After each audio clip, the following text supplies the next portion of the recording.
کیا آپ جانتے ہیں کہ اللہ کی نشانیوں پر غور کرنے سے دل روشن ہوتا ہے؟ 15واں سپارہ ہمیں قدرت، نشانیوں اور صبر کی اہمیت سکھاتا ہے۔ 15واں سپارہ سورہ حجر کے ابتدائی حصے پر مشتمل ہے۔ یہ ہمیں اللہ کی قدرت، نشانیوں اور بندوں کے امتحان کی یاد دلاتا ہے۔ یہ سپارہ انسان کو اللہ پر بھروسہ اور صبر کی دعوت دیتا ہے۔ قدرت کی نشانیوں پر غور۔ یہ سپارہ بتاتا ہے کہ آسمان، زمین، پہاڑ اور زندگی کی ہر چیز اللہ کی حکمت کی نشانی ہے۔ یہ غور انسان کے دل کو ایمان سے بھر دیتا ہے۔ صبر اور اعتماد۔ اللہ نے ہر بندے کو آزمائش دی ہے، جو صبر کرے اور اللہ پر بھروسہ رکھے وہ کامیاب ہوتا ہے۔ عبرت آموز مثالیں۔ 15ویں سپارے میں انبیاء اور قوموں کی مثالیں دی گئی ہیں تاکہ ہم اپنی زندگی میں سبق لیں اور غلطیوں سے بچیں۔ 15واں سپارہ ہمیں یہ سبق دیتا ہے کہ اللہ کی قدرت پر غور، صبر اور ایمان انسان کو کامیابی اور سکون دلاتا ہے۔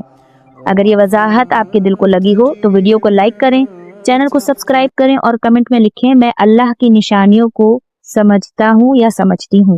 والسلام۔